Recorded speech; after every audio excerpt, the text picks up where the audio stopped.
It's the 19th of December in the year 2019. Today is a very special day in my life. And it's also the day on which cinema's most iconic saga, which started 42 years ago, finally ends.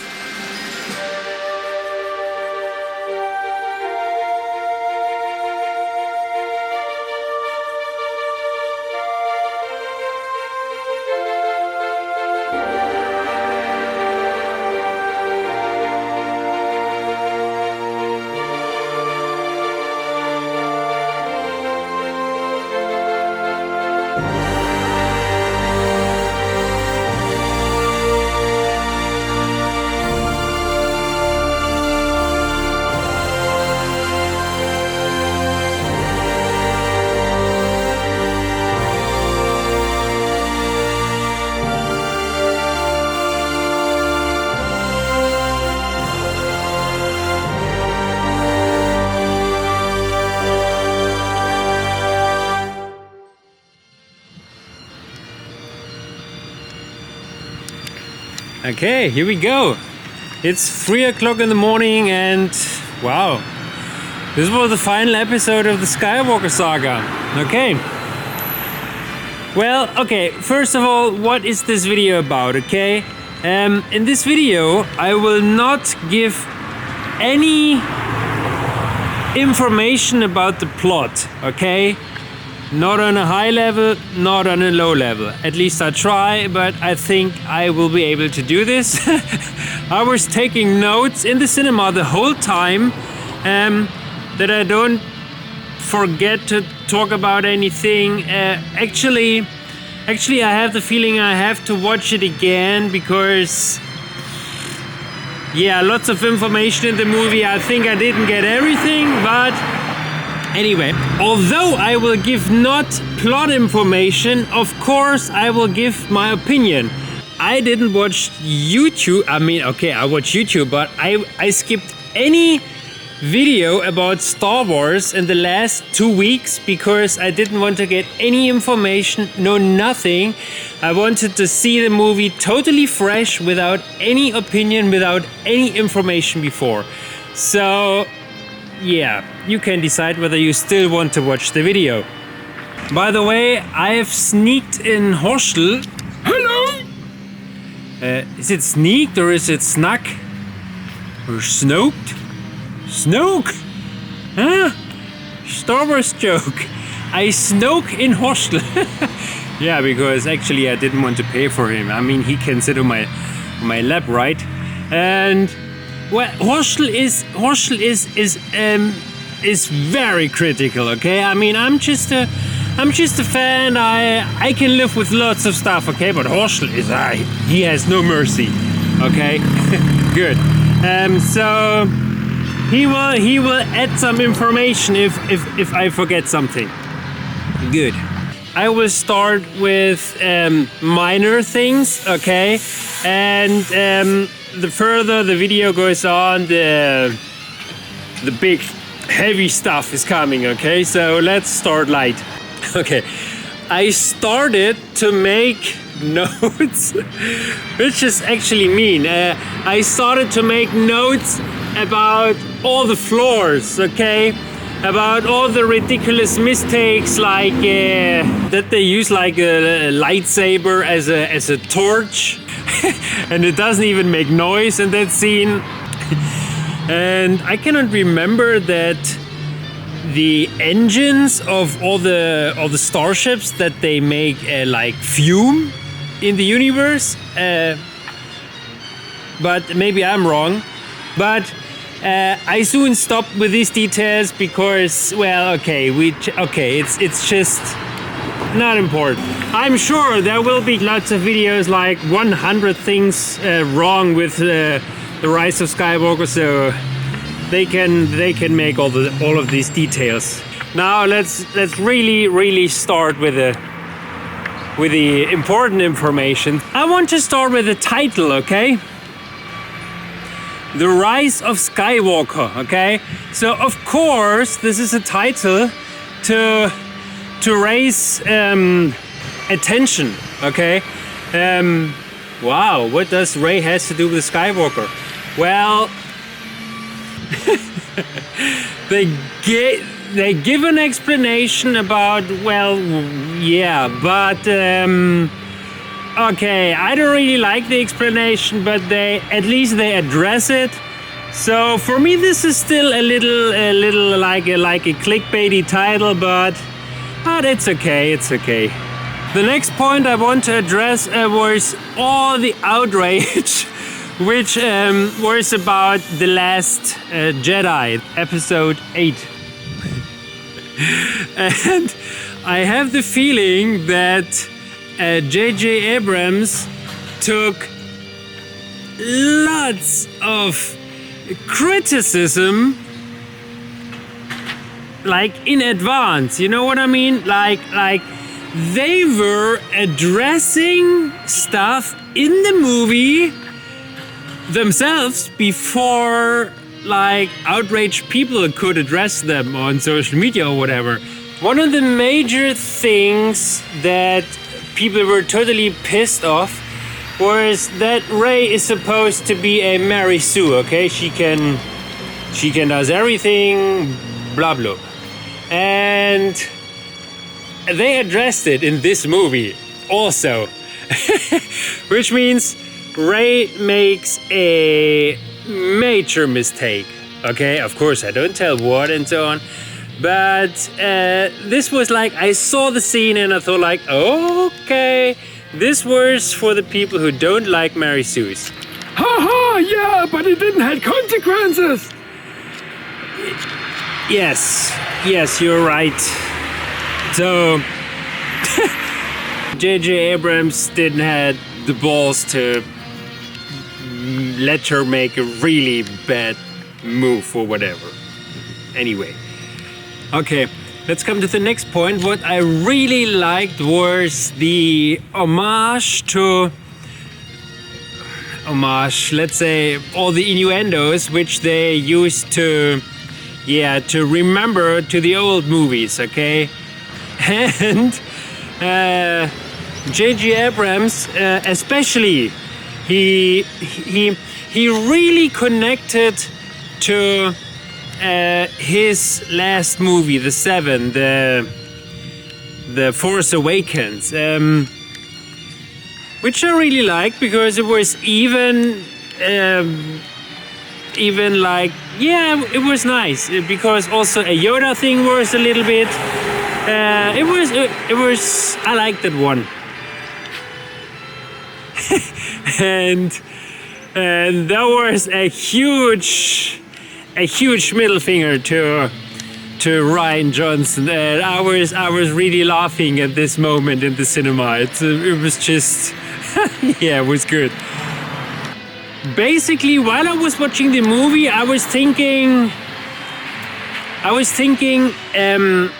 with a few exceptions, you really could leave out number 8, The Last Jedi. Because there weren't really much things left that were taken into the 9 or which had any impact of the whole story. Which leads us to the main points, okay? Let's come to this transition phase from 8 to 9. Because yeah, people were not happy with the 8. Lots of things. I mean, there were really like ridiculous stuffs like this crazy light speed maneuver, or this Mary Poppins move. I don't want to talk about the old stuff. Which is more important is how do they go on with the story, especially concerning to Snoke and Palpatine and all the other ones. The Snoke thing was explained, okay. In my opinion, it was also a mediocre explanation. I just guess that J.J. Abrams just wanted to address it briefly, that it's like a checkbox, okay, we give some explanation and now just get over it. Because actually, what shall he do? I mean, J.J. Abrams killed Snoke with a ridiculous move, and you cannot turn this back, so J.J. Abrams didn't have any choice to just deal with it, okay? And he just... Okay, just... Yeah, this is right, okay, and now move on. So, I cannot really blame J.J. Abrams for this, and you could have made a bigger effort to really give that Snoke story a spin. J.J. Abrams didn't I think I don't tell too much when I say the Snoke story and the return of Palpatine. It happens, it's all explained in the first 3 minutes of the movie, and then now go on with this story. And this actually supported the feeling that movie number 8 was just useless, you know, was just not important. Yeah, but as I said, Rian Johnson pushed the child into the water and J.J. Abrams just let it in there. Okay. The next person from the last movie was Hux, okay? He played again a role also mediocre, I would say a little bit foreseeable, but at least he had an impact of the story, a small impact, but okay. So for people who like Hux, he's there again, and yeah. But of course, the most important person is Palpatine, okay? And there was lots of discussion in before, because there were the people. And by the way, Horschel is exactly such a person. Yeah, I'm such a person. I think it's just boring to bring back old characters which the people love. I can understand the point, but I'm relatively open to changes or twists as long as they have a good explanation, okay?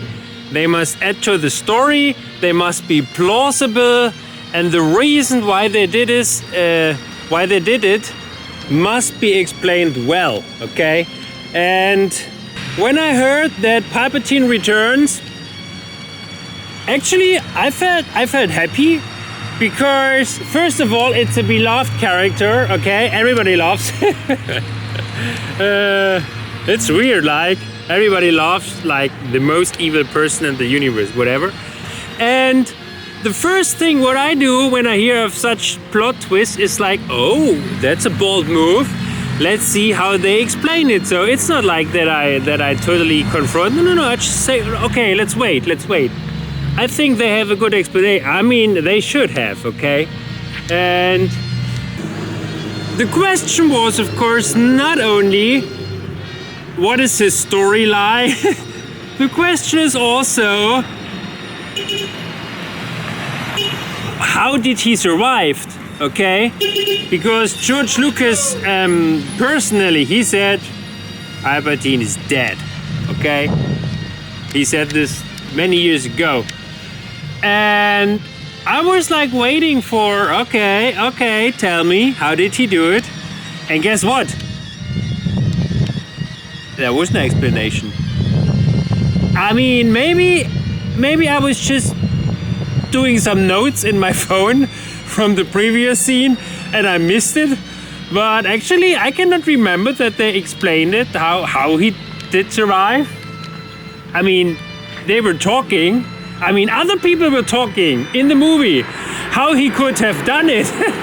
But he never told like, oh, I did it like this. A little bit disappointment. A huge disappointment. Okay.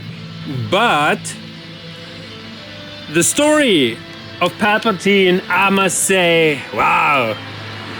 This was Wow, I mean, he's just... And actually... actually, the very positive thing that they put Palpatine back is that it feels now like a whole saga, you know? Actually, it was like a transition from like the first half of the saga, where it's about Darth Vader, and the second half is with Palpatine. Of course, you did know this in 7 and 8, but in 9 they give an explanation. And all the other figures around are just like small person, like adding to the whole plot, you know, because Palpatine is just wow, you know. Yes, but all his minions change and change and change. Yeah, well, yeah, this is right. Also in this movie again, there was like one minion and then he was like replaced by another minion, and now this is like the top minion. I don't know why always build like small characters and then replace them in the next movie, because this was not the real minion. Now we have a bigger minion, but these are all minions. What's the point? Anyway, I want to come to the Palpatine story in the end again. Now, what I really like the most, okay, and I really want to give credit to this, is how they inserted or melted, or however you want to call it, Carrie Fisher back in the movie, okay? No CGI. Okay, there was one, but it was like a de-aging thing, so this was just about, it's okay. Like in Rogue One, I think. When I recall it correctly, they used all the not used shots they have produced during the 7, I think. Yeah, I think J.J. Abrams remembered that there are lots of stuff laying in the cellar from the 7. And you know what? While I was watching the movie, I always thought like, wow, this content was actually fitting for the story in the 7, but they cut it in that way in this movie that it was like seamless, you know? Wow, this was really good. I don't know whether they had to turn the story in that way that the clips of Carrie Fisher work, which would be not so cool because the story shouldn't be dependent on old clips. But anyway, and of course you see some scenes where they show like Carrie Fisher from behind to get the new stuff in, but it all done very good. And of course, Rey doesn't look any change, because I think they had to shoot new scenes, like from the back, where you see Leia from the back, and you see Rey from the front. And then they switch the camera, and then you see the old clip where you see Rey from the Leia from the front. So really good editing. Really good editing. I really appreciate. Yeah, this is really good. Yeah, Horsel. Yeah, I think that we can agree on. And of course, we all know that Carrie Fisher died, so they had to let her also die in the movie, which I would phrase it like this: they could have done it way worse. I don't even say they did it bad. I think they did it okay. I mean, if you remember how all the other good characters just died in a very blunt manner. Is blunt the right word? I don't know. In a very shallow, just no story, just choo poo poo poo, shoot, boom, dead. Because I was just mentioning this Mary Poppins move from the 8, okay? There are two major force moves in this movie where I think were new, okay? The good thing is both used them, so Kylo Ren and Rey did these special force moves, which means this is not a Mary Poppins move, which only one of these does. The one move was ridiculous.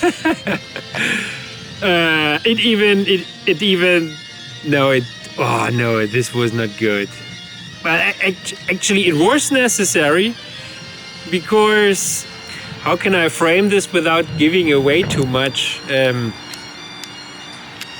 Actually, this was like the worst part of the movie, in my opinion, because this one force move, I mean, it was just so convenient, you know? It was just so convenient that they used it in a situation where nothing can happen. Then they just, we have this new move. Yeah, but it was also adding to the story. Wow, did you say this? Well, actually, Horschler's right. There was one scene where the special moves really does some very unique perception. Nah, perception is the wrong word. Oh wow, it's really hard to not spoil anything. Okay. So there was one scene where this move really turned the story. So it was just not only a convenient helper, it really did a unique story detail which never have seen in all the other Saga episodes before. Something similar you see in the non-canon stuff, you know. I just make a little hint, like, you know, there are people who use the Force on the good side, there are people who use the Force on the bad side, and there are people who are like in between. They can like switch, or they have this ambivalent relation to the Force, okay? And so there was one, okay, I don't want to give... So this was actually the positive thing of that crazy move, okay? And there was another crazy move, which I guess was just new, okay? But it was not bad. It was crazy, also visual crazy. When I saw this the first time, I thought like, wait, what was this like? But then they used it so often in the movie that it nearly became like its own sub-story, this Force move, okay? And it was so necessary for how they solved everything. And this is again such a point where I say I don't have problem with it, okay? George Lucas said like 42 years ago, the Force is this and that. Then he even added this midichlorian stuff. And now Disney owns it, so they have the right to not redefine, to define new stuff in the Force, okay? We can also do this, we can also do that. I mean, I know the discussion about the Force ghosts and the teleportation stuff from the 8, from the end scene with Luke. Like Yoda in the 8 came back as Force, but alters matter in reality. Like, So we have a similar crazy thing in this movie. But as I said, I'm very tolerant. I see it a little bit like this, okay? This is the last episode of the saga. We don't have to take care about another episode which is coming. So, and you have to wrap up the story. You have to finish it. So if you want to go crazy, then this is the time, okay? And they did it. Un poco, okay? By the way, my hostel is coming in the next crossroad, so I have to cut all the stuff. Yeah, let's wrap this up. It was hard for me to watch the movie without being biased, okay? Because, wow, with all the stories you heard before, but I mean, you know, this is weird, you know. It's just I just have to go back again because I need more time. You know, when you watch the movie and you see all the stuff which is happening, well, oh, they have another new alien and they have a new special effect and whatever, you know, then you already start thinking, is this because the story is lacking and they try to cover it up with some new effects or whatever.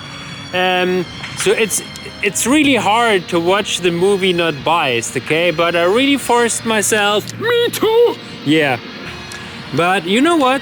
This is Star Wars, okay? I mean, George Lucas did it himself, okay?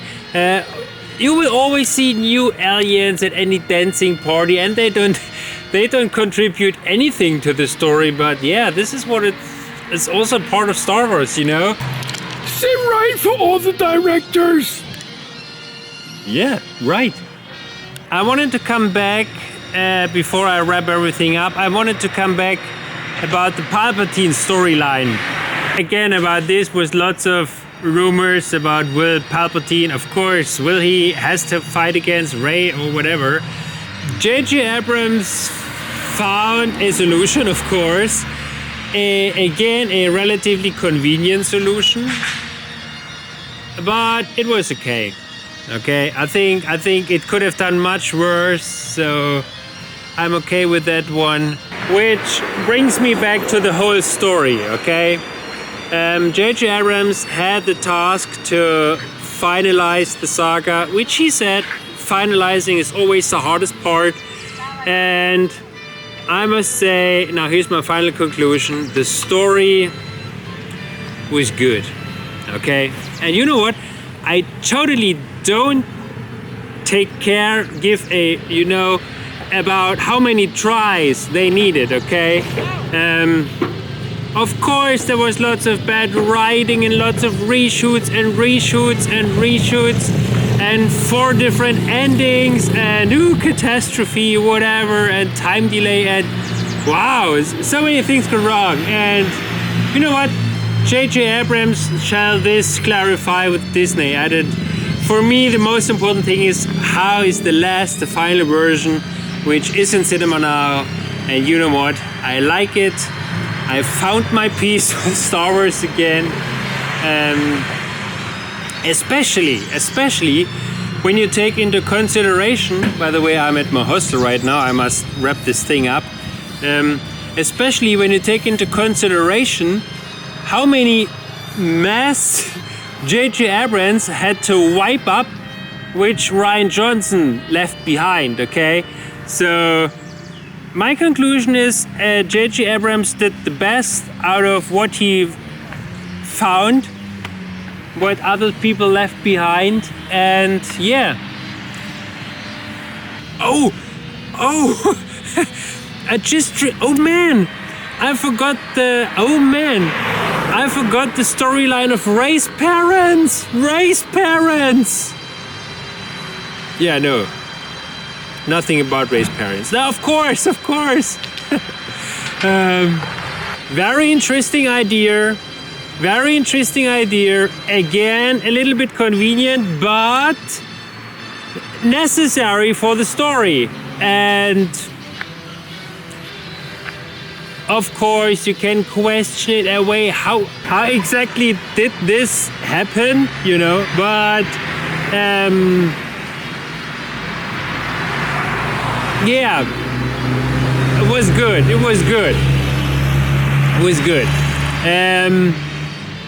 Oh man, it's so hard to spoil nothing. I make a prediction right now. I say today in 1 year, this movie has a 7.7 rating on IMDb, okay? Of course, the first rating is always much higher. It may, maybe end of the week, it maybe has an 8.0, but after time settled, I would say this movie will finalize with round about 7.7.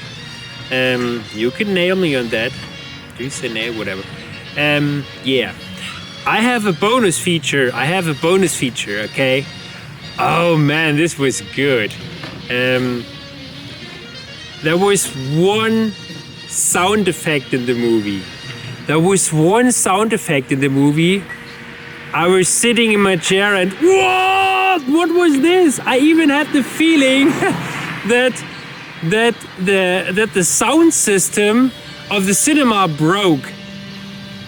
Okay? And if you are a sound guy like me, I don't even have to tell you when it was. You will exactly figure out that second in the movie when this crazy sound effect came. It was so good. It was so good. Just for that sound effect, it's worth to go into the cinema. No advertising. Okay. Yeah. I must go now there, cut the video, and go to sleep. It's like 5 o'clock in the morning or whatever. Thanks for watching. Thanks for watching.